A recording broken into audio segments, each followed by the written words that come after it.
तो एक तो लगभग अब डिक्लेयर होने वाला है, 450 रन का टारगेट है, तो मान के चलिए ऊपर वाला कोई चमत्कार है तभी हो सकता है कुछ, वरना 4-1 से सीरीज़ हम ऐसा लग रहा है कि हार रहे हैं। और क्रिकेट के बारे में तो आपने सुन ही लिया सब कुछ। कल बड़ा ख़ास दिन है और इसीलिए आज अचानक मुझे दोपहर को लगा कि आज की कहानी कुछ अलग होनी चाहिए। कल बल्कि मैं कहूँ तो कल भी ज़्यादा होगा, लगभग इस वक्त 9 बज चुका है और 7:30 बजे का अगर मैं कहूँ तो 1.5 घंटा, मतलब 10 साढ़े 10 घंटे के बाद कल का दिन इस दुनिया में आतंक और आतंकवाद के लिए शायद सबसे ख़तरनाक दिन था। मैं बात कर रहा हूँ 9/11 की, जिसके कल 17 साल पूरे हो जाएंगे। 2001 में ये हुआ था और 11 सितंबर तारीख़ थी। जो पहला प्लेन क्रैश किया था वो सुबह 7:25 के आसपास किया था और इसमें करीब 3000 लोग मारे गए थे। टीवी के हिसाब से या फिर मैं कहूँ कि ये जो आतंक का जो चेहरा है, इसको अगर किसी ने बदलने का काम किया था ये 9/11 था, दोनों अलग अलग सूरत में। पहला ये कि दुनिया भर के अरबों लोगों ने पहली बार एक तस्वीर देखी, एक मंज़र देखा लाइव, कि कैसे एक के बाद एक 2 प्लेन वर्ल्ड ट्रेड सेंटर से अमेरिका के टकरा रहा है और पूरी बिल्डिंग कैसे अचानक गिर जाती है, ज़मींदोज़ हो जाती है, देखते ही देखते ताश के पत्ते की तरह ढह जाती है। वो तस्वीर आज भी शायद मुझे लगता है जिसने भी देखा वो कभी भुला नहीं पाएगा जब तक वो ज़िंदा है, क्योंकि आतंक का ये ऐसा चेहरा लाइव, इतना विभत्स हम सब ने पहली बार देखा था। तो एक तो उस तस्वीर ने इस 9/11 को हमेशा ज़िंदा रखा। दूसरा, इस 9/11 के बाद जो आतंक को लेकर दुनिया भर में एक आवाज़ उठी, तमाम चीज़ें हुई, वो एक इतिहास है। और वो 9/11 ही है जिसके बाद अमेरिका में कोई बहुत बड़ा आतंकवादी हमला नहीं हुआ और उन्होंने अपने सारे सुरक्षा के कानून चेंज किए, सब कुछ किए। तो 9/11 अलकायदा का सबसे बड़ा ऑपरेशन था, ये आप भी जानते हैं, हम भी जानते हैं। 9/11 में किस तरीके से सारी चीज़ें हुई ये भी आपको पता है। मैं उसके बारे में बहुत ज़्यादा बात नहीं करूँगा। 9/11 को मैं अलग अलग अगर कैटेगरी में बांटूँ तो वो जो इसके पीछे की कहानी है, मैं चाहता हूँ कि वो आप, अगर बहुत सारे लोगों को नहीं पता है तो वो समझें। पहला, हम में से कितना लोग ये जानता है कि 9/11 हुआ क्यों, ओसामा बिन लादेन ने अमेरिका को निशाना क्यों बनाया। पहली चीज़, प्लेन से ही अमेरिका में हमला करना है, ये आइडिया उसको कहाँ से आया। तीसरा, प्लेन को बम बनाकर अमेरिका पे ही गिराने के लिए जो ट्रेनिंग देने का तरीका था, जो आइडिया था, वो उसके दिमाग में कहाँ से आया। 4, कैसे उसने 19 लोगों की एक टीम बनाई, उन्हें ट्रेनिंग दी गई, फिर वो बारी बारी से अलग अलग किस्तों में, अलग अलग खेप में अमेरिका पहुँचे, वो पूरी प्लानिंग क्या थी। लास्ट, कैसे प्लेन को हाईजैक करना था और हर एक को क्या क्या रूट दिया गया था। तो ये अलग अलग चरणों में पूरी कहानी है। इस कहानी की कायदे से 9/11 हुआ 2001 में, लेकिन इस पूरी साजिश को बुनना शुरू हो गया था 3 साल पहले, 1998 में। 97-98 के दौरान अमेरिका और बाकी मुल्क, जब अलकायदा ने चूँकि बहुत सारे ऐसे ऑपरेशन किए थे, तो उसको लेके अलकायदा के ख़िलाफ़ ज़ोरों शोर से लड़ाई छिड़ गई थी और जगह जगह पे अमेरिका बमबारी कर रहा था। अफ़गानिस्तान में लगातार जितने भी ठिकाने थे जो शक के घेरे में थे उन पे हो रहा था। कई जगह पे लीबिया में भी अमेरिका ने अटैक किया अलकायदा के शक में, बहुत सारे लोग मारे गए। तो ये जब अमेरिका के हमले बढ़े तो दुनिया को डराने और दहलाने के लिए ओसामा बिन लादेन ने जो सबसे पहला बड़ा आतंकी हमला प्लान किया था, वो 7 अगस्त 1998 को किया था, जब तंजानिया और कीनिया में अमेरिका के 2 दूतावास पर आतंकवादी हमला किया गया, जिसमें करीब 300 लोग मारे गए। इसको ओसामा बिन लादेन अपनी बहुत बड़ी कामयाबी मानता था। उसके बाद फिर बदले में अलकायदा के ख़िलाफ़ हमले शुरू हुए, तो उससे ओसामा बिन लादेन थोड़ा परेशान हो गया। तो तंजानिया में और कीनिया में जब ये हमला हुआ 300 लोग मारे गए तो ओसामा बिन लादेन का थोड़ा हौसला बढ़ा। उसने कहा कि हम इससे भी बड़ा कुछ हमला कर सकते हैं। और चूंकि अमेरिकी दूतावास पे हुआ था और लादेन का सबसे बड़ा दुश्मन अमेरिका, तो उसने कहा अमेरिका को चोट पहुंचाने के लिए कुछ बहुत बड़ा करना चाहिए। तो वो इस 7 अगस्त को पहली बार उसको ये आइडिया आया, जब तंजानिया और कीनिया में सक्सेसफुल उसने अपना ऑपरेशन को अंजाम दिया कि हमें कुछ करना है। वहाँ से उसने सोचना शुरू किया, लेकिन क्या करना है तब तक उसके पास कोई आइडिया नहीं था। अब धीरे धीरे जब उसने सोचना शुरू किया तो उसके दिमाग में 2-3 चीज़ें चल रही थी। एक तो ये था कि अमेरिका को टारगेट करना ही है। दूसरा, जो ओसामा बिन लादेन का बाप था वो 1967 में एक प्लेन क्रैश में मारा गया था। तो प्लेन क्रैश उसके जहन में था। Mohammed bin Awad bin Laden Osama bin Laden के फादर का नाम है ये। और ये 3 सितंबर 1967 की बात है।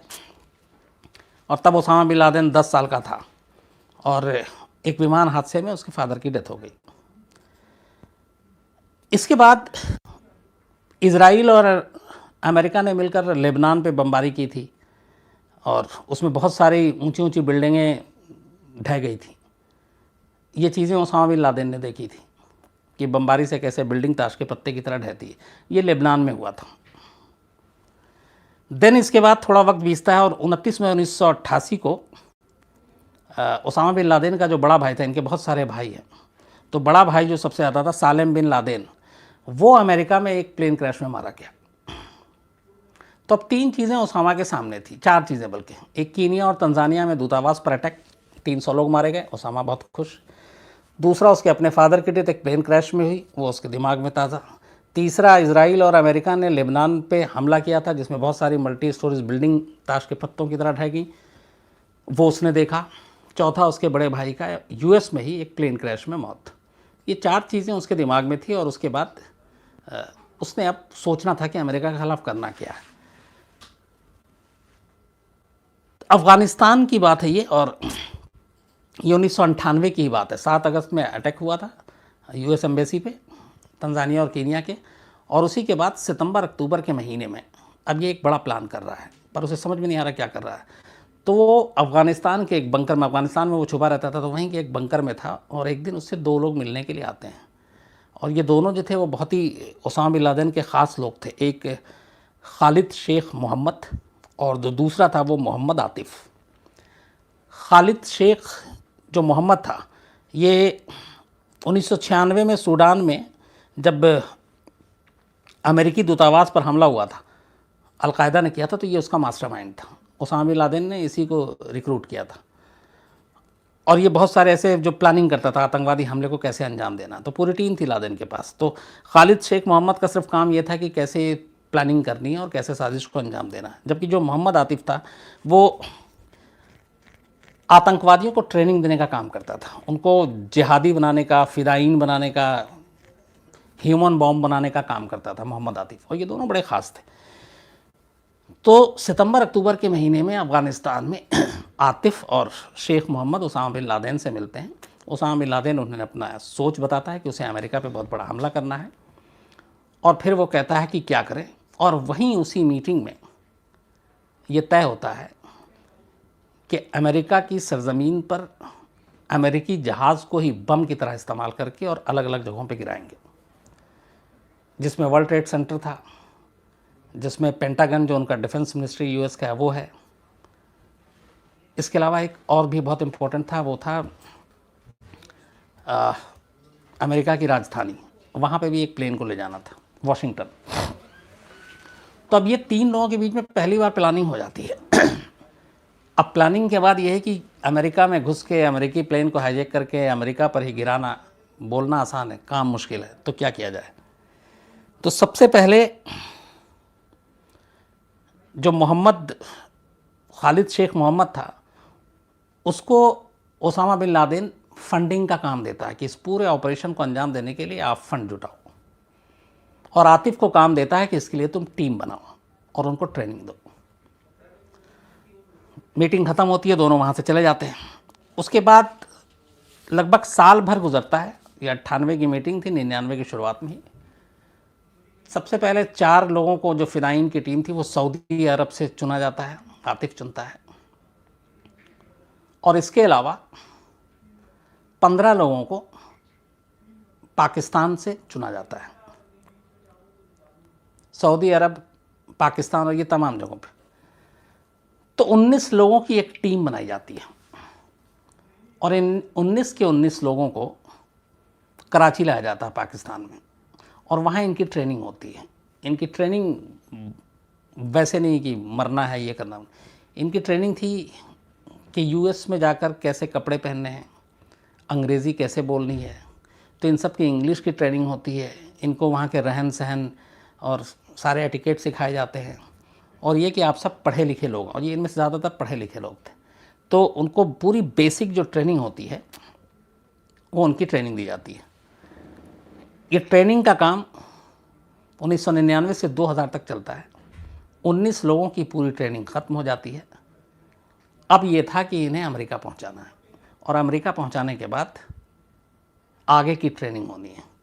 तो जो ओसामा बिन लादेन का जो पहला चरण था पूरा इसका, वो तैयार हो जाता है। वो इस तरीके से कि मीटिंग होती है, 19 लोगों को चुना जाता है, 19 लोगों को बताया जाता है और 19 लोगों की ट्रेनिंग होती है। उसके बाद अब इन्हें अमेरिका पहुंचाना। तो अमेरिका पहुंचाने के लिए इन सब के पहले सब कुछ कागजात तैयार होता है। उसके बाद सन 2000 में पहली बार, 2000 के सेकंड हाफ में, मतलब जून के बाद, जो 19 लोग चुने गए थे इस मिशन के लिए, उनमें से 5 लोगों को 5-5 की टीम बनाई जाती है अलग अलग पहले। लेकिन जो 19 लोग थे उनमें से साल 2000 में सबसे पहले 3 लोग थे, खालिद अल मेदर, नवाफ अल हाजमी, और एक और था, लेकिन उसको फिर बाद में हटा दिया गया क्योंकि वीज़ा में प्रॉब्लम थी। तो 2 लोगों को चुना गया पहली खेप में यूएस भेजने के लिए। ये दोनों जनवरी 2000 में सैन डियागो, अमेरिका का एक शहर है, वहाँ पहुँचते हैं अकेले दोनों। और वहाँ जाके वहाँ की एक जो फ्लाइंग क्लब थी लोकल, वहाँ एडमिशन ले लेते हैं, और प्राइवेट फ्लाइंग क्लब लोकल में। तो वहाँ वो प्लेन उड़ाने की ट्रेनिंग लेते हैं 2 लोग, जनवरी 2002 में जाकर। इनके जाने के ठीक 1 महीने के बाद, फरवरी 2000 में, मोहम्मद अता, मारवान अल शेडी और ज़ियाद ज़र्रा, 3 लोग, उनके पहले खेप में 2 गए, उसके बाद अब ये 3 लोग ये पहुंचते हैं अमेरिका। और ये अमेरिका में सैन डियागो नहीं जाते जहाँ पे वो पहले 2 गए थे, ये जाते हैं फ्लोरिडा शहर में, और फ्लोरिडा में जाकर वहाँ की एक प्राइवेट फ्लाइंग क्लब में एडमिशन ले लेते हैं। तो पहला 2 गया, उसके बाद ये 3 गए। पहला जनवरी में गया, दूसरा फरवरी में गया। इसके बाद शक ना हो इसलिए अगले 8-9 महीने तक कोई नहीं जाता। फिर दिसंबर में छठा जाता है, उसका नाम था हानी इंजौर।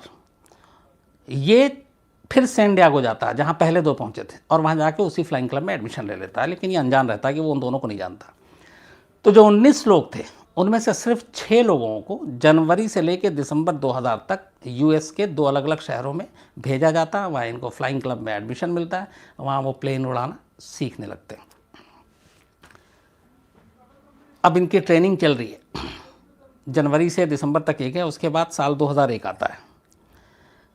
अब साल 2001 में ये 6 चुके पहुंच चुके हैं वहाँ पे अलग अलग खेप में, 19 में से अब बचे 13। ये 13 लोग 2001 के शुरुआत में अलग अलग अमेरिका पहुंचते हैं। इन सबको वीज़ा मिल चुका था। अब ये वहाँ जाकर अपना अलग अलग सब रहने लगते हैं अलग अलग शहरों में। तो 6 फ्लाइंग क्लब में जाकर एडमिशन लेके ट्रेनिंग ले रहा, ट्रेनिंग लगभग होने वाला उनका कंप्लीट, और बाकी के जो 13 हैं वो अलग खेप में पहुँचते हैं। तो जिन 19 लोगों को चुना गया 2001 के मार्च से पहले पहले, वो 19 के 19 अब यूएस में थे, अमेरिका में थे, अलग अलग शहरों में थे। तो 2 चरण पूरा हो चुका था। पहला करना क्या है, दूसरा टीम बनाना, और फिर उनको ट्रेनिंग देना। तो दोनों चरण जब पूरा हो गया और इनकी ट्रेनिंग पूरी हो गई, मार्च से उसके बाद वक्त बीतता है, 6 महीना गुजर जाता है, तब तक सबकी ट्रेनिंग हो गई। अब ये 6 महीने के बाद ये 19 लोग जो थे ये अलग अलग शहरों में बढ़ जाते हैं। इसके बाद दिन चुना जाता है 11 सितंबर 2001। इन 19 लोगों में से 5 5 5 और एक 4 ग्रुप बनाया जाता है। एक टीम में 5 लोग, दूसरे में 5 लोग, तीसरे में 5 लोग और चौथे में 4।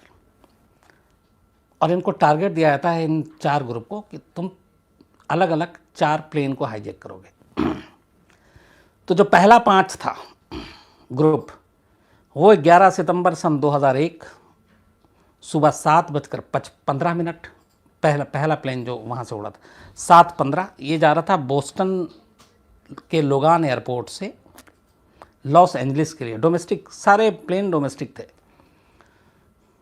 तो 11 सितंबर की सुबह 7:15 पर जो पहली फ्लाइट में 5 आतंकवादी चढ़े ओसामा बिन लादेन के, वो बोस्टन टू लॉस एंजलिस के लिए था। इस प्लेन में कुल 92 मुसाफिर सवार थे, 92। सुबह 7:59 पर इसने उड़ान भरी और ठीक 8:15 पे, मतलब 16 मिनट के बाद ही ये 5 आतंकवादी जो बैठे हुए थे, उस वक्त तक अमेरिका के डोमेस्टिक एयरपोर्ट पे इतनी सिक्योरिटी, इतनी सख्ती नहीं होती थी, तो उनकी तलाशी ऊपर तक तो ली गई, नीचे नहीं ली गई, और उनके जूते में और यहाँ वो सारी चीज़ें थी।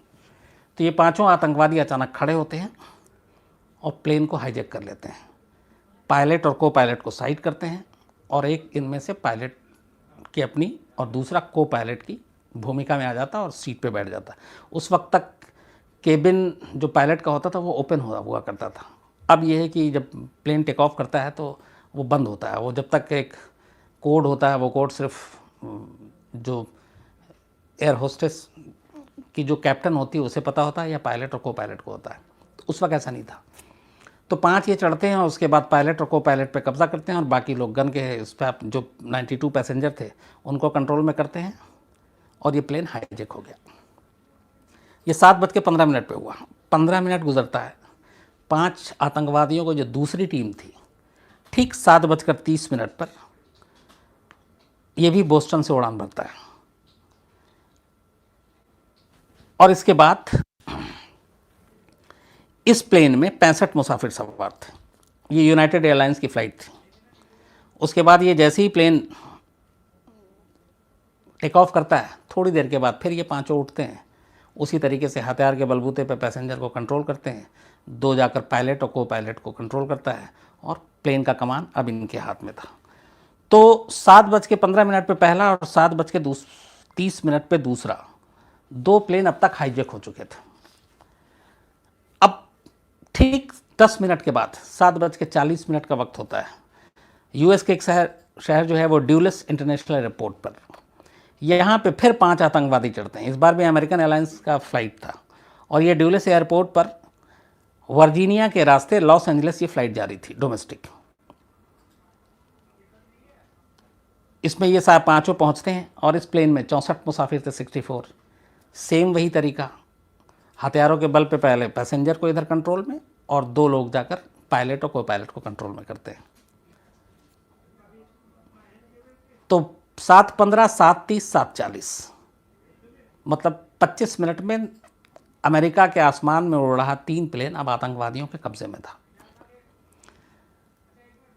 अब 8:20 आता है, मतलब जो चौथा और आखिरी था वो 40 मिनट के बाद, 7:40 पे तीसरा हुआ था और 8:20 पे अब न्यूयॉर्क इंटरनेशनल एयरपोर्ट से एक यूनाइटेड एयरलाइंस का ये भी फ़्लाइट था और ये न्यू जर्सी के रास्ते सैन फ्रांसिस्को जा रही थी ये फ़्लाइट। इसमें 4 लोग थे, 4 आतंकवादी थे। पहले 3 में 5 थे, इसमें 4 थे और इसमें कुल 44 मुसाफिर सवार थे। प्लेन उड़ता है सेम पहले 3 की तरीके से, हथियार दिखाते हैं, पैसेंजर को कंट्रोल करते हैं और 2 उनमें से जाकर पायलट और को पायलट को अपने कंट्रोल में लेता है और प्लेन पे इसका कब्जा। तो साजिश का तीसरा चरण अब पूरा हो चुका था। पहली प्लानिंग, दूसरी ट्रेनिंग, अब तीसरा प्लेन को कब्जा। तो 8:20 पे 7:15 से लेके 8:20 तक आसमान में यूएस के 4 प्लेन प्राइवेट एयरलाइंस उड़ रहा है और चारों आतंकवादियों के कब्जे में। अब यहां तक तो सारी तैयारी पूरी थी।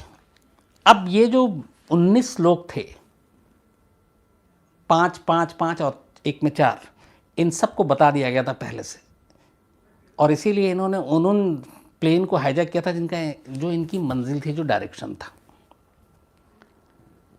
तो 3 साल की 1998 की ये साजिश थी। 3 साल की पूरी साजिश का 3 चरण पूरा हो चुका था और पूरी साजिश अब अपने आखिरी मकाम पर थी, आखिरी मंजिल पर थी। अब बस अटैक करना था। अब 7:15 पे जो पहला प्लेन हाईजैक हुआ था, वही प्लेन 8:46 पर सबसे पहले वर्ल्ड ट्रेड सेंटर पे जाता है। पायलट को मालूम था, ट्रेनिंग ले चुका था, वो प्लेन का डायरेक्शन चेंज करता है और सीधे वर्ल्ड ट्रेड सेंटर की तरफ ले जाता है और ले जाके वर्ल्ड ट्रेड सेंटर से टकरा देता है। जो तस्वीर आप सब ने देखी, आज भी आप देख सकते हैं, क्राइम तक पे टीज़र पे भी है वो। तो वो सीधा ले जाके टकरा देता है। जैसे ही टकराता है उसमें आग लग जाती है और इस हमले में जब ये पहला प्लेन टकराया था तो जो नुकसान होता है उसमें कहते हैं कि करीब उस वक्त 1355 लोग मारे गए थे पहले ही अटैक में, पहला जो प्लेन वर्ल्ड ट्रेड सेंटर से टकराया था। तो 8:46 पे ये प्लेन जो है वो टकराता है वर्ल्ड ट्रेड सेंटर से, और इसके ठीक 17 मिनट के बाद 9:03 पर दूसरा प्लेन उसी वर्ल्ड ट्रेड सेंटर हिस्से के दूसरी तरफ से आकर टकराता है। जो उसका पायलट था वो तब तक धुआं उठ रहा है, सब कुछ हो रहा है, अभी बिल्डिंग गिरी नहीं है, लेकिन जिस फ्लोर से टकराया वहाँ पे और उस फ्लोर के ऊपर और नीचे के तमाम लोग ज़्यादातर मारे गए हैं। और उसी वर्ल्ड ट्रेड सेंटर से जहाँ से धुआं और आग सब कुछ निकल रहा है, ठीक 11 मिनट के बाद दूसरा प्लेन आता है और उसको हिट करता है। 10 से 11 मिनट के अंदर 2 प्लेन का इस तरीके से, और प्लेन जब हिट करता है तो अपने आप में वो आग का गोला ही होता है। देखते ही देखते उसके बाद वर्ल्ड ट्रेड सेंटर यूं नीचे। तो ये जो दूसरा गिरा था इसमें 637 लोग मारे गए थे। तो कायदे से 1355 वो और 637 ये, अब जोड़ लीजिए करीब करीब 2000 लोग। तो 2 प्लेन 4 थे, 2 ने अपना जो उनको टारगेट दिया गया था पूरा कर लिया। अब इसके ठीक 9:03 पे हुआ था दूसरा। 30 मिनट के बाद 9:37 पर पेंटागन मुख्यालय, ये जो इनका ये आर्लिंगटन में है और यूएस का जो सुरक्षा विभाग है उसका हेडक्वार्टर है ये। तो तीसरा प्लेन सीधा पेंटागन मुख्यालय पे ले जाके गिरा देते हैं। हालांकि इनका भी ये है कि थोड़ा सा वो चूक गया था, वरना जिस तरीके से उनकी पूरी प्लानिंग थी उसमें बहुत ज़्यादा नुकसान होता। तो जब पेंटागन में ये जाके गिराते हैं तो इस तीसरे हमले में 189 लोगों की जान जाती है। तो अब तक 3 प्लेन क्रैश कर चुका था। इस दौरान में यूएस आर्मी, तमाम सुरक्षा विभाग, एफबीआई, एयरपोर्ट अथॉरिटी, ये सारे लोग अफरा तफरी में थे। उस वक्त कुछ समझ में नहीं आ रहा था और एक के बाद एक आ रहा था। तब तक उन्होंने ये पता करना शुरू कर दिया था कि और ऐसे कितने हैं प्लेन जो अपने डायरेक्शन में, जिनको एटीसी के रूट के हिसाब से चलना चाहिए, वो अलग से चल रहे हैं। और ये हुआ कि अब ये कहीं भी गिर सकता है, तो इसलिए ऐसे प्लेन को चिन्हित करके और फिर उन्हें यह कि उनको उस मंजिल से पहुंचने से पहले या तो फिर मजबूरी है तो मार गिराओ। अब इसी बीच जो चौथा प्लेन जो सबसे आखिर में उड़ा था, सुबह 10:03 पर, ये शैंक्सविले है पेंसिल्वेनिया के पास। इस प्लेन को आतंकवादियों को, इसमें 4 लोग थे, इनको ले जाना था वॉशिंगटन और वॉशिंगटन में गिराना था। वॉशिंगटन में जो वाइट हाउस है वो पूरा नो फ्लाइंग जोन है, जैसे अपने दिल्ली में पार्लियामेंट हाउस या प्रेसिडेंट हाउस, इन सब के ऊपर प्लेन नहीं उड़ सकता। इसको नो फ्लाइंग जोन कहते हैं। अगर इसमें कोई प्लेन गलती से घुस जाए तो उसमें यह है कि आप उसको सीधा मार गिराएं। तो इसलिए प्लेन का भी एक रूट होता है, तो वो पूरा बहुत ही सख्ती से वहाँ पे भी होता है। तो वो नो फ्लाइंग जोन था। लेकिन तब तक जो पैसेंजर थे, इनको ये पता था कि वो हाईजैक हो चुके हैं चौथे प्लेन के। तो कुछ पैसेंजर ने उसमें बहादुरी दिखाई, चूँकि इसमें 4 थे, 2 प्लेन में कंट्रोल किया हुआ था, 2 ये, और वो देख रहे थे कि वो प्लेन को तेज़ी से नीचे ले जा रहा है, और उनको उनकी मंशा और मकसद समझ में आ गया। उनको लगा कि ये तो मरना ही है, तो मरना है तो उससे अच्छा है कि कुछ लड़ो, कम से कम क्या पता जीत जाए, प्लेन पे वापस कंट्रोल आ जाए।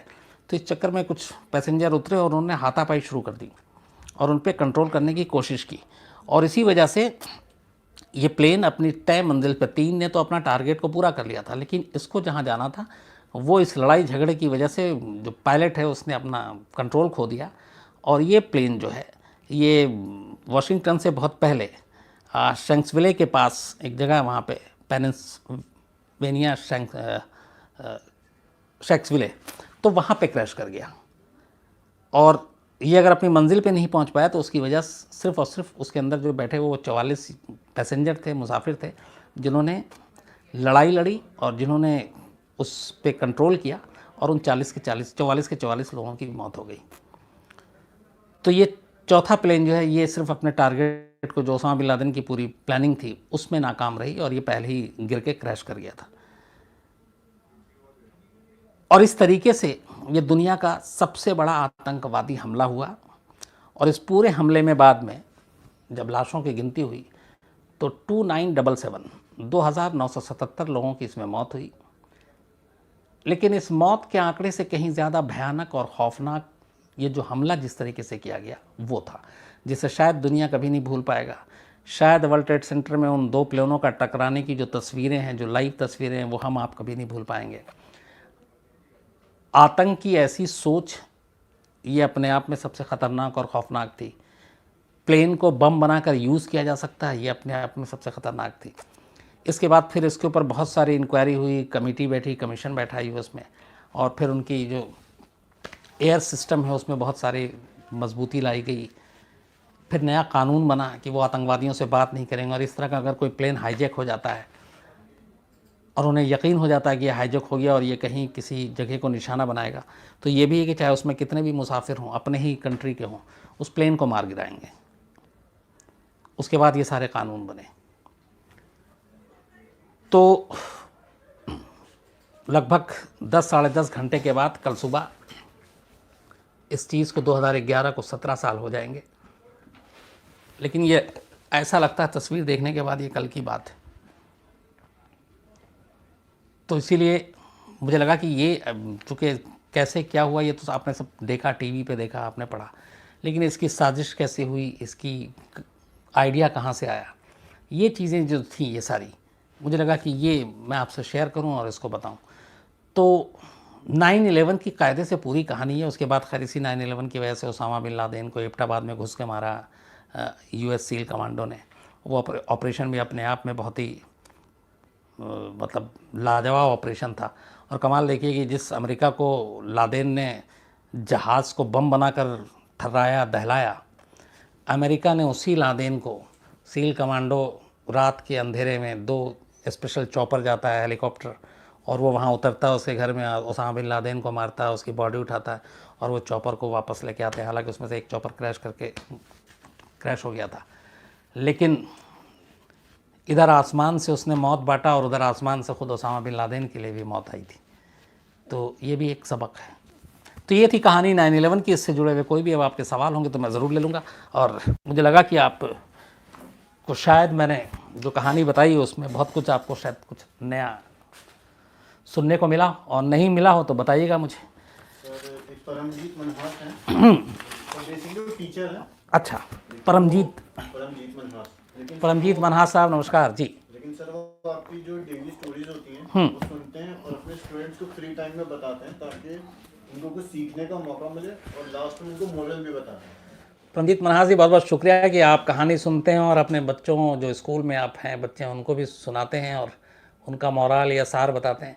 ये ज़रूरी भी है कि क्योंकि कहानी का, हर कहानी में एक मैसेज, एक पैगाम होता है, तो वो भी हमें बताना चाहिए। जैसे कोई कह सकता है कि आप ज्ञान की बातें दे रहे हैं, ज्ञान कर रहे हैं, कि कौन सी कहानी में क्या सार होता है। मुझसे अगर अभी 9/11 का ही आप पूछ लें तो मैं बिल्कुल, मुझे कुछ नहीं मालूम, लेकिन इतना कह सकता हूँ कि ये बहुत पुराना डायलॉग है कि बुरे का अंत बुरा होता है, और आतंक कितना भी ख़तरनाक, खौफनाक हो, एक दिन उसके साथ ऐसे ही होता है। सर जीशान मुनव्वर है, हाँ, वो बोल रहे हैं कि सर जिहाद के नाम पे लोगों के माइंड को वॉश करना, इससे किस तरीके से बचा जा सकता है? ज़ीशान मुनव्वर साहब का कि जिहाद के नाम पे लोगों का जो ब्रेन वॉश करते हैं उससे कैसे बचा जा सकता है। ज़ीशान साहब, इसमें मैंने बहुत सारे मतलब लोगों से बात की, मिला हूँ, और ब्रेन वॉश होता कैसे है, जिहादी बनाते कैसे हैं, ये इस पे मैंने बहुत सारे काम किए थे, शोज़ भी निकाले हैं। और मुझे ये आइडिया तब आया था जब मैंने पहली बार अफजल गुरु का इंटरव्यू किया था पार्लियामेंट अटैक के बाद, और मैंने उससे पूछा था कि ये आपने कैसे किया। तो उसने कहा कि मेरा ब्रेन वॉश कर दिया गया था, मेरे साथ बीएसएफ और कुछ लोगों ने वहाँ पे ज़बरदस्ती मुझे झूठा केस में उठा लिया, फंसा लिया, उसके बाद फिर मारा पीटा, फिर ये सारे लोग आए जो आतंकवादी थे, उन्होंने मेरे पीठ थपथपाए, मुझसे हमदर्दी जताई, और फिर मैं उनकी बातों में आ गया। तो मैंने उससे ये इंटरव्यू का पार्ट है, मैंने कहा था कि आपको मालूम है कि आप जिस तरीके से इन चीज़ों में आकर आपने जो आतंकवादी हरकतें हिंदुस्तान में होती हैं, उससे अगर एक मुसलमान आतंकवादी है और वो इस तरह की हरकत करता है, तो मैंने कहा तुम तो करके निकल गए, लेकिन उससे देश के जो करोड़ों मुसलमान हैं, कभी आप सोचते हो कि उनके प्रति क्या होता है? शक की नज़र से लोग देखते हैं। तो आपके एक की गलत हरकत से अगर बाकी के मुसलमानों पे इस तरह से लोग शक करें, जैसे मैंने ओपनली कहा था कि मैं भी मुसलमान हूँ, तो आपकी हरकत से ये लगता है कि अगर मुझ पर भी शक होता होगा, तो ये तो कहीं से भी जायज़ और ठीक नहीं है। दूसरा, ब्रेन वॉश का इस्लाम के बारे में अगर है, तो मुझे लगता है कि जो इस्लाम में कुरान में लिखा है, अगर वही आदमी पढ़ ले तो किसी और को ब्रेन वॉश करने की ज़रूरत नहीं है। लेकिन प्रॉब्लम क्या होती है, आप जितने जिहादी, ह्यूमन बॉम्ब और इस तरह के लोग देखेंगे, उनमें से ज़्यादातर अनपढ़ होते हैं। जैसे आप कसाब का एग्जाम्पल ले लीजिए। कसाब को कहा गया था कि मरने के बाद जन्नत में हूरें मिलेंगी, जो तुम्हारी बॉडी है, जो लाश है, उससे खुशबू आएगी। और ये फैक्ट, वो फिल्म में जो दिखाया गया था वो गलत नहीं था। कि मुंबई पुलिस के उन अफसरों का नाम नहीं लूँगा, वो जब उसके मॉर्चरी में जो बाकी 9 साथी थे कसाब के, उसको लेकर गए थे, और वो तब तक 4-5 दिन या 7 दिन पुरानी हो चुकी थी बॉडी। उसने कहा था कि लो सूंघ, इसको देख कितनी खुशबू आ रही है। अब वो पढ़ा लिखा नहीं, ठीक से उर्दू तक नहीं बोल पाता था, वो अपनी कबायली ज़ुबान बोलता था कसाब। तो ऐसे लोगों का ब्रेन वॉश करना सबसे आसान काम होता है, और ऐसे ही लोगों को टारगेट किया जाता है जो पढ़े लिखे नहीं हो, जिन्हें ज़्यादा जानकारी नहीं हो। तो ये जितने भी आतंकवादी संगठन हैं, ये उन लोगों को ज़्यादा टारगेट करते हैं, ख़ासतौर पे ह्यूमन बम बनाने के लिए, ऐसे फ़िदाइन जो मिशन है उनको पूरा करने के लिए। लेकिन दूसरा पहलू फिर ये भी है कि इसमें बहुत सारे डॉक्टर, इंजीनियर, पढ़े अच्छे खासे लिखे लोग भी इसके साथ जुड़े हुए हैं। तो ये वही चीज़ें हैं कि इसके लिए ज़रूरी है कि हम खुद पे यकीन करें, और जो गलत है वो गलत है, उसके लिए कोई जस्टिफाई कर ही नहीं सकता कि ये करेंगे तो ये होगा। सर तो अंजनी सेडेकर हैं, अंजानी सेडेकर, वो बोल रहा है कि सर ये कुछ लोग तो ये भी बोलते हैं कि अमेरिका की इकॉनमी इतनी खराब थी कि उन लोगों ने आतंकवादियों से हमला खुद कराया था। अंजनी शेडाकर साहब हैं, शायद नाम मैं ठीक नहीं ले रहा हूँ, अंजनी शेडाकर साहब, इनका कहना है कि अमेरिका भी ये 9/11 करा सकता है, उसकी इकोनॉमी की ठीक नहीं थी।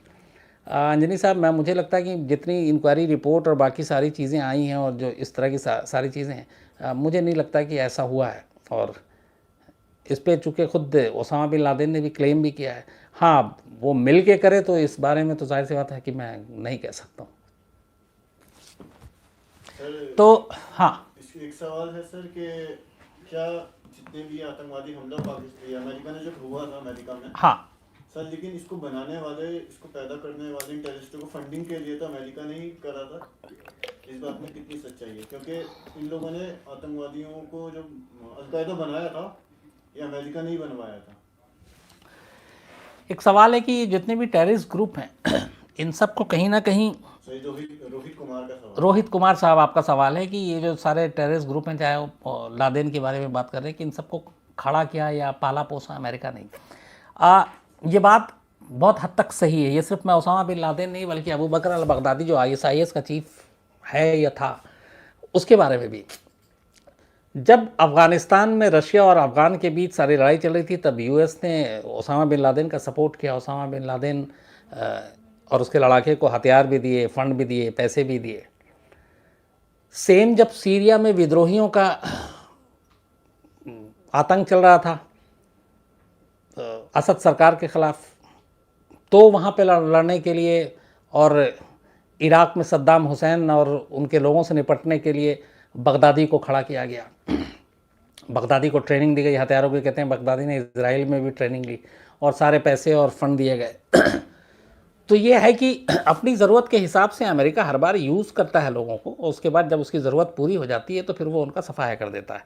तो ये सारे चीज़ें हैं, और ये सिर्फ मैं नहीं कह रहा हूँ, ये अमेरिकी मीडिया ने भी इस पर बहुत कुछ काम किया, और उसने ये प्रूफ के साथ कहा कि एक ज़माने में ओसामा बिन लादेन को ही अमेरिका ने ही तैयार किया, बगदादी को अमेरिका ने तैयार किया, फिर जब उसकी ज़रूरत पूरी हो जाती है तो वो उनको किनारे लगा देता है, लेकिन तब तक वो बहुत नुकसान कर चुका होता है। सर कई लोगों का सवाल है कि अब लादेन की बताएं कि लादेन आतंकवादी कैसे बना था, मतलब पूरी हिस्ट्री बताएं उसकी पीछे। कई सवाल हैं कि लादेन आतंकवादी कैसे बना था, उसकी पूरी हिस्ट्री। लादेन की असल में सऊदी अरब में ये बहुत बड़े, मतलब लादेन परिवार का एक बहुत बड़ा कंस्ट्रक्शन कंपनी है, और वहाँ आज भी लादेन कंपनी है, और मतलब यूएस में भी है, और ये बहुत सारे भाई बहन हैं लादेन, तो और बहुत अमीर घराने से। तो सऊदी अरब में रहा लादेन, सब कुछ ठीक ठाक था। जब अफ़गानिस्तान में रशिया और अफ़गानिस्तान के बीच ये सारी चीज़ें शुरू हुई, वहीं से उसने अफ़गानिस्तान की मदद करने की पहल के नाम पे शुरुआत की थी लादेन ने, और फिर उसको अमेरिका का सपोर्ट मिला, पैसे बेइंतहा थे, फिर उसने अपना सारा धंधा छोड़ा और उसी में लग गया, और वहीं से फिर धीरे धीरे धीरे धीरे धीरे वो एक अफ़गानिस्तान के नाम पर उसे लगा कि अब वो जहाँ जहाँ भी जो हो रहा है वो उसका खलीफा बन सकता है, उसको लीड कर सकता है, उनका सरदार बन सकता है। तो उसकी धीरे धीरे इस तरीके से शुरुआत हुई, और फिर वो अमेरिका के ही ख़िलाफ़ होता गया। जब अमेरिका ने कुछ जगहों पे हमले करने शुरू किए और अमेरिका की बातें जब उसको फिर बुरी लगने लगी, तो वो अमेरिका जिससे पहले कभी दोस्ती थी वो उसका दुश्मन बन गया, अमेरिका उसका दुश्मन बन गया, और इस तरीके से फिर बाकायदा इसने अपना एक संगठन अलकायदा शुरू किया, और उसके बाद की कहानी तो आप सबको पता ही है। सर एक सवाल अदनान शम्स का है, हाँ जो हमारे रेगुलर सब्सक्राइबर हैं, हाँ कि सर क्या ये बात सही है कि अगर हमारे देश 9/11 से कुछ सीख लेता तो हमारे यहाँ 26/11 देखने को नहीं मिलता? और सर तो क्या बदलाव हुआ है वहाँ? अदनान शम्स साहब का सवाल है कि क्या अगर 9/11 से हमारा देश सीख लेता तो 26/11 ना होता। देखिए, ऐसे नहीं, हर मुल्क ने सीखने की कोशिश की थी, और 9/11 आसमान से हुआ था, 26/11 समंदर के रास्ते आतंकवाद तैरता हुआ मुंबई आया था। ये फ़र्क है, उसकी प्लानिंग अलग थी, इसकी प्लानिंग अलग थी। लेकिन हाँ, कहीं ना कहीं सुरक्षा में चूक तो है, उसको तो हम मना नहीं कर सकते। लेकिन जैसे अमेरिका में 9/11 के बाद पूरे उनके जो एयर ट्रैफिक सिस्टम है वो बहुत मजबूत किया गया है। अब वहाँ तलाशी बहुत ज़्यादा ले, आप तो आपको भी पता है कि हमारे जो मंत्री तक जाते हैं तो उनके कपड़े उतार के तलाशी ली जाती है। एक बार शाहरुख खान की ऐसी तलाशी ली गई थी तो भी हंगामा हुआ था न्यूज़। तो अब हालत ये है कि वो अमेरिकी को छोड़ के बाकी कोई भी आप कितने बड़े हों, बहुत सख्त तलाशी से गुजरना पड़ता है। हमारे यहाँ भी 26/11 के बाद ये हुआ कि जो समुद्री जो रास्ते हैं हम उसको पहले हल्के में लेते थे, अब मुंबई से टच करते हुए हर साहिल की बहुत ज़्यादा निगरानी और निगहबानी होती है। तो हर बस फ़र्क ये है कि हम हादसे के बाद सबक लेते हैं, हादसे से पहले उतने चौकन्ने नहीं होते। सर एक आरटी करके आईडी है, उनका सवाल है, सर क्या लादेन की मदद से अमेरिका ने खुद पर अटैक करवाया ताकि अफगानिस्तान के ऑयल फील्ड पर कब्जा करने के बाद उन्होंने लादेन को मार भी दिया? किस बात में सच्चाई है? क्या क्या मैं सर लादेन की मदद से अमेरिका ने खुद पर हमला करवाया, मोटिव था ऑयल फील्ड पर कब्जा करने का, लेकिन जब मोटिव पूरा हो गया तो लादेन को मरवा दिया। ये आरटी का सवाल है कि क्या ये इसके पीछे अमेरिका और लादेन की मिली भगत है कायदे से, और फिर मरवा दिया। मैंने जैसे शुरू में इसका जवाब दिया था कि ये दोनों कभी एक साथ हुआ करते थे, फिर धीरे धीरे खिलाफ हुए। तो इस पर मतलब मेरी तरफ से कुछ पुख्ता तौर पे और वो कहना ठीक नहीं होगा, क्योंकि मैं इस बारे में बहुत ज़्यादा जानकारी रखता नहीं हूँ, तो मैं गलत नहीं कहना चाहता हूँ। सर कबीर जी हैं, वो बोल रहे हैं सर आपने कि यूनाइटेड 93 मूवी देखी? कौन सी? यूनाइटेड 93। कबीर साहब, बिल्कुल यूनाइटेड 93 मूवी देखी है, मैंने देखी है और मुझे अच्छी भी लगी। सर एक क्राइम, इंडियन पुलिस क्राइम तक है, वो बोल रहे हैं अच्छा आचरण क्या है, अगर वो अच्छे आचरण व्यवहार करते हैं जैसे कोई कैदी, तो उन्हें जल्दी बाहर जाने की अनुमति दी जानी चाहिए। इस हमले के कारण सुरक्षा एजेंसियों का क्या खराब समानवीय है? इंडियन पुलिस क्राइम तक, बिल्कुल आपका अच्छा आचरण क्या है मैं ज़रूर जवाब दूंगा, लेकिन मैं बहुत सारे लोगों को नाराज़ नहीं करना चाहता हूँ, इसलिए मैंने थोड़ा मोबाइल खोला था। आज मैं मेल पढ़ रहा था कि मेरा आप नाम नहीं लेते, मेरा कुछ भी जिक्र किया कीजिए। तो मैं सवाल पे तो नहीं जाऊँगा, मुझे जितना दिखाई दे रहा है मैं ज़रूर बता दूँगा। आदित्य मद्रिसा जी हैं, मोनू गुप्ता हैं, अविनाश शर्मा हैं, हिमांशु ओझा हैं, चंदन बजाज हैं, सुमित गर्ग हैं, भारत लांद्रा हैं, ऋषभ सचान हैं, सोनी वी हैं, एक विराट कोहली साहब बहुत आते हैं, हालांकि टीम अच्छा नहीं कर रही, क्या करूं, हिमांशु ओझा हैं, देन योगेश महाजन, आदित्य यादव, मृणाल दास, चंदन बजाज, ऋषभ प्राशर, किशन कुमार देव, रोहित चौधरी, नेहल ऋषभ, दीपक सिंह, काशिफ खान, उदय सिंह, ऋषभ प्राशर,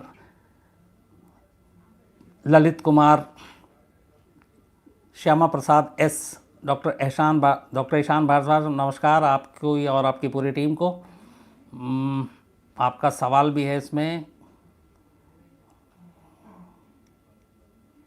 चलिए मैं आपके सवाल का जवाब दूंगा। निर्मया गर्ग, मोहित भट्ट, हिमांशु ओझा, अनुराग चौधरी, अदनान शम्स, नेहल ऋषभ, सादिक सपा, योगेश महाजन, शिवांगी श्रीवास्तव, चंदन बजाज, सनी वी। तो इसके अलावा जो है, क्योंकि मैं इसलिए पढ़ रहा हूँ, माफ़ कीजिएगा कि बहुत सारे लोगों की शिकायत हो जाती है। यश तवैत, नरेंद्र कलेरा, अभीर कुलभर देर, आफ्ताब खान, उदय सिंह, किशन कुमार देव, नॉलेज एक्सप्रेस, मोहित पवार, आनंद कुशवाहा, यश, संजीव सिंह, अभिषेक दास, अरविंद चौधरी, रोहित विकास, मोहित भट्ट साहब, रणवीर सिंह, राहुल राणा, वैभव प्रकाश, शैलेश कुमार, किशोर जने, नेहल ऋषभ। तो मैंने इसलिए लिया कि बहुत सारे लोगों की शिकायत थी। तो खैर, आज की जो है पूरी कहानी आपको सुना दी। और दिल्ली में एक नए बाबा पकड़े गए हैं, और वो बाबा अक्सर टीवी पे आते थे, बहुत ज्ञान भी देते थे, और इधर पता नहीं क्या हो गया कि साल या महीना ख़त्म होता नहीं उससे पहले बाबा जो है वो लाइन में आ जाते हैं जेल जाने के लिए। इतने बड़े बड़े बाबा तो हो ही चुके हैं। बीच में एक जलेबी बाबा आए थे, उनके भी महीना 2 महीना भी नहीं हुआ। अब एक दिल्ली के आशू महाराज बाबा, बहुत बड़े बाबा हैं ये, बाकायदा टीवी पे शो करते हैं और लोगों को ज्ञान देते हैं, ख़ुद को भगवान भी कहते हैं। सोशल मीडिया का भी बहुत उन्होंने यूज़ किया हुआ है। अब पता चला कि गैंग रेप के मुलजिम हैं, पुलिस उन्हें ढूंढ रही है, दिल्ली पुलिस की क्राइम ब्रांच। तो आज वारदात 11 बजे इसी के ऊपर है, आप ज़रूर देखिएगा मौका मिले तो। और क्राइम तक को ज़रूर सब्सक्राइब करते रहिए, स्पोर्ट्स तक को भी सब्सक्राइब करते रहिए, और इस परिवार को बड़ा करते रहिए। और कुछ का है मैच पे कमेंट दे दीजिए, क्या बोलूं, दिल टूटा हुआ है। मतलब ये मैच तो कायदे से हम लोग, मतलब पहले दिन तो नहीं कहूँगा, लेकिन एक तो वो छठे विकेट की पार्टनरशिप, बिहारी अच्छा खेल गया और साथ में जडेजा तो थोड़ी बहुत इज्जत रख ली। लेकिन जिस तरीके से इंग्लैंड ने बैटिंग की कल से, आज से, तो उसके बाद अब ये मैच हाथ से जा चुका है। अब ये है कि आज चौथा दिन है, कल 5वां, ड्रॉ भी मुश्किल है कि ड्रॉ करेंगे कि नहीं। हाँ, बस पूरे मैच में एक चीज़ मुझे अच्छी लगी, और वो किसी को भी, मुझे लगता है आप लोगों को भी अच्छी लगेगी। एलिस्टर कुक का सेंचुरी बनाकर इस तरीके से इंटरनेशनल क्रिकेट से रिटायरमेंट, मतलब वो एक बहुत ही बेहतरीन प्लेयर और इंग्लैंड के हाईएस्ट टेस्ट में रन बनाने वाले। तो उनकी दोनों आखिरी जो टेस्ट की इनिंग है, पहले इनिंग में 50 बनाई, दूसरे में 150 से थोड़ा सा चूक गए, लेकिन सेंचुरी बनाकर और टेस्ट क्रिकेट से रिटायरमेंट लेना, ये अपने आप में बहुत बड़ी बात होती है किसी भी टेस्ट क्रिकेटर के लिए। तो एलिस्टर कुक को सलाम। और एलिस्टर कुक की ऐसी विदाई, ड्रीम विदाई है ये उनकी। हालांकि पूरे सीरीज़ में नहीं चले, 3 टेस्ट तक, और जैसे ही उन्होंने ऐलान किया कि ये मेरा आखिरी टेस्ट है, तो देखिए कि एक 50 भी बना दिया, एक सेंचुरी भी बना दी, और पूरे इंडियन टीम ने भी उनको बहुत इज्जत दी। लेकिन जहाँ तक रिज़ल्ट की बात है, तो 4-1 बहुत बुरा लग रहा है। अब 3-2 होता तो बहुत अच्छा होता, लगता कि हाँ लड़े हैं, पर 4-1 जो स्कोर कार्ड है ना, वो बता रहा है कि एक तरफा है। हालांकि कुछ मैच एक तरफा नहीं हुए, कम से कम 2 मैच तो हम जीते जीते हार गए थे। सर, एक सवाल है कि लादेन का कभी उसने इंडिया को नुकसान पहुंचाया है? एक सवाल है कि लादेन ने कभी इंडिया को नुकसान पहुंचाया है? लादेन के बहुत सारे लोगों ने यहाँ पे अलग अलग इंडिया के ख़िलाफ़ साजिश बुनते रहे। इंडिया के ख़िलाफ़ देखिए, 1-2 तरह का नुकसान होता है, एक डायरेक्ट अटैक करना और एक ब्रेन वॉश करना। तो जिस तरीके से आप नौजवान पीढ़ी को बर्बाद कर रहे हैं, उनके दिमाग में जहर फैला रहे हैं, ऐसा बहुत है। लेकिन लादेन का इंडिया में नेटवर्क कभी सॉलिड नहीं रहा, उसकी वजह हमारी सिक्योरिटी एजेंसी भी। और लादेन का ये भी था कि वो इंडिया उसके लिस्ट में सबसे ऊपर भी नहीं था, उसका मेन दुश्मन हमेशा से अमेरिका रहा, इजराइल रहा, तो वो उसका फोकस उस तरफ था, हमारी तरफ थोड़ा कम था। सर विजय कुमार जी हैं, वो बोला सर यहाँ मेरे कश्मीर के कैंप में हम सभी सोल्जर एक साथ आपका शो बैठकर देखते हैं और पूरे कैंप के सोल्जर की तरफ से आपका thank you very much and आप प्लीज हम सोल्जर के लिए 26/11 की स्टोरी दिखाइए। सर ये हैं विजय कुमार। विजय कुमार साहब बहुत बहुत नमस्कार। और आप कहाँ पे देख रहे हैं? सर कश्मीर। कश्मीर में एक तो आप अपना ख्याल रखिएगा और आप जैसे लोगों पे हम सभी को गर्व है और आप अपने तमाम साथियों के साथ ये देख रहे हैं, मुझे बड़ी खुशी हुई। और अच्छे रहिए आप लोग और खुश रहिए, और बस हम लोगों का इसी तरीके से जो आप लोग सेवा करते हैं वाकई उसके लिए तो कोई शब्द नहीं है। और आपने ये कहा कि 26 से 11 में ज़रूर, मैं बल्कि 26 से 11 जब भी होगा, आपको अगर शायद वक्त ना मिले तो मैं आपको मेल करके बता दूंगा, आप मुझे इसी पे अपना मेल आईडी भी ज़रूर भेजिएगा। और बहुत खुशी हुई कि आप लोग वहाँ कश्मीर में बैठ के कहानी सुन रहे हैं और तमाम आपके साथी जो हैं उनके साथ सुन रहे हैं। तो इसी तरह सुनते रहिए और हम लोगों का हौसला बढ़ाते रहिए। और आप भी क्राइम तक के बहुत अच्छे परिवार के हमारे सदस्य हैं और हमेशा इसी तरह से आप जुड़े रहें, हमें खुशी होगी। सर एक सवाल है ललित कुमार जी का कि सर अमेरिका पे जब हमला हुआ तो उसने आतंकवादी हमला कहा, लेकिन अमेरिका ने अफगानिस्तान और इराक के साथ जो किया वो भी तो एक आतंकवाद था। ललित कुमार का सवाल है कि अमेरिका पे जब हमला हुआ लादेन ने किया तो वो आतंकवादी हमला था, लेकिन जो अफगानिस्तान और इराक पर हुआ, देखिए ये इंटरनेशनल पॉलिटिक्स की चीज़ें हैं। और इराक का मैंने एक सरसरी आपको सुनाया था, चूँकि जब मैं वहाँ गया था तो मुझे पता चला था जब सर कि इराक पे पूरा हमले का मतलब वो सारा तेल का खेल था और अफ़गानिस्तान पे वर्चस्व की लड़ाई थी, एक तरफ रशिया था। तो ये सारी चीज़ें वर्ल्ड में होती रहती हैं। इसके अलावा एक और भी है कि ये जो हथियारों का मार्केट है ना, वेपन, ये दुनिया में 5 कंट्री ऐसे हैं जो सबसे ज़्यादा बनाती हैं। इस पर मैं किसी दिन आपको अलग से बताऊंगा पूरी, और कैसे हथियार को बेचने के लिए जंग की शुरुआत कराई जाती है, जंग की बीज बोई जाती है। क्योंकि हथियार बना तो लिया आपने, लेकिन अगर वो बेच नहीं पाए तो फिर किस काम का। और हथियार भी एक तरह से ड्रग्स के जैसे एक्सपायरी डेट वाला होता है कि आपने बनाया तो उसको बहुत टाइम तक आप यूं ही नहीं रख सकते। तो उसको बेचने के लिए आपको पूरी प्लानिंग करनी पड़ती है। और सिर्फ बेचना मकसद नहीं होता, आप बेचेंगे तो ख़रीदने वाले का यूज़ भी तो होना चाहिए। तो यूज़ कब होगा? जब आपके यहाँ उथल पुथल होगा, जब जंग जैसे माहौल होंगे, जब आतंक होगा। तो ये एक पूरी साजिश होती है ग्लोबली, इंटरनेशनली, और इसके पीछे बहुत बड़ा खेल है और बहुत बड़ा ये सारे जो हथियारों का एक रैकेट है, पूरा जो पूरी मार्केटिंग है, ये सारी चीज़ें उसको मतलब कभी आप पढ़ें तो सारी चीज़ें पता चलेगी। दो सवाल है आपके लिए। अनिल बजाज जी बहुत देर से बोल रहे हैं कि आपने कभी उनकी ट्वीट का जवाब नहीं दिया, बहुत दिनों से। अनिल बजाज साहब, आपकी शिकायत है कि मैंने आपके ट्वीट का जवाब नहीं दिया। मैं एक बार मैंने शायद आप ही से वादा किया था और मैंने जवाब नहीं दिया। मैं क्या करूं, थोड़ा सा ट्विटर से बड़ा मतलब ये सारी चीज़ें अभी मैं सीख रहा हूं, दिल से बता रहा हूं। वक्त नहीं मिला कभी और सोशल मीडिया पे बहुत एक्टिव नहीं हूँ। वो तो क्राइम तक आया हूं तो मैंने अब थोड़ा सा सीखना शुरू कर दिया। लेकिन आज मैं अनिल बजाज साहब आपके ट्वीट का ज़रूर जवाब दूंगा। सर एक मोहम्मद अहमद को कह रहे हैं कि किसी के लिए आतंकवादी और किसी के लिए हीरो। आप किस तरह किसको देखते हैं, समझते हैं? किसी के लिए आतंकवादी और किसी के लिए हीरो, एक ही बंदा। मोहम्मद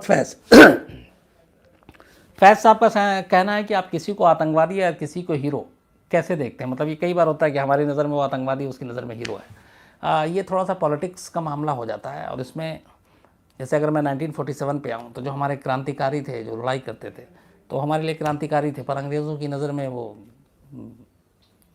विद्रोही थे और कई ऐसे फांसी चढ़े। तो ये लड़ाई अब भी चलती है कि उनकी नज़र में आतंकवादी है, उनकी नज़र में वो लड़ाका है, हीरो है। लेकिन मेरा मानना है कि जो भी किसी बेगुनाह और निहत्थे का खून बहाता है वो हीरो नहीं हो सकता।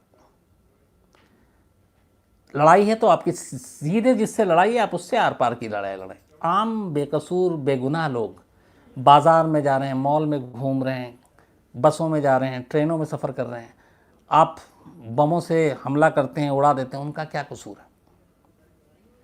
मैं तो यही कहता हूँ, मैंने बहुत पहले उसमें कहा भी था जब मुंबई हुआ था कि बारूद की आंखों पे पट्टी बंधी होती है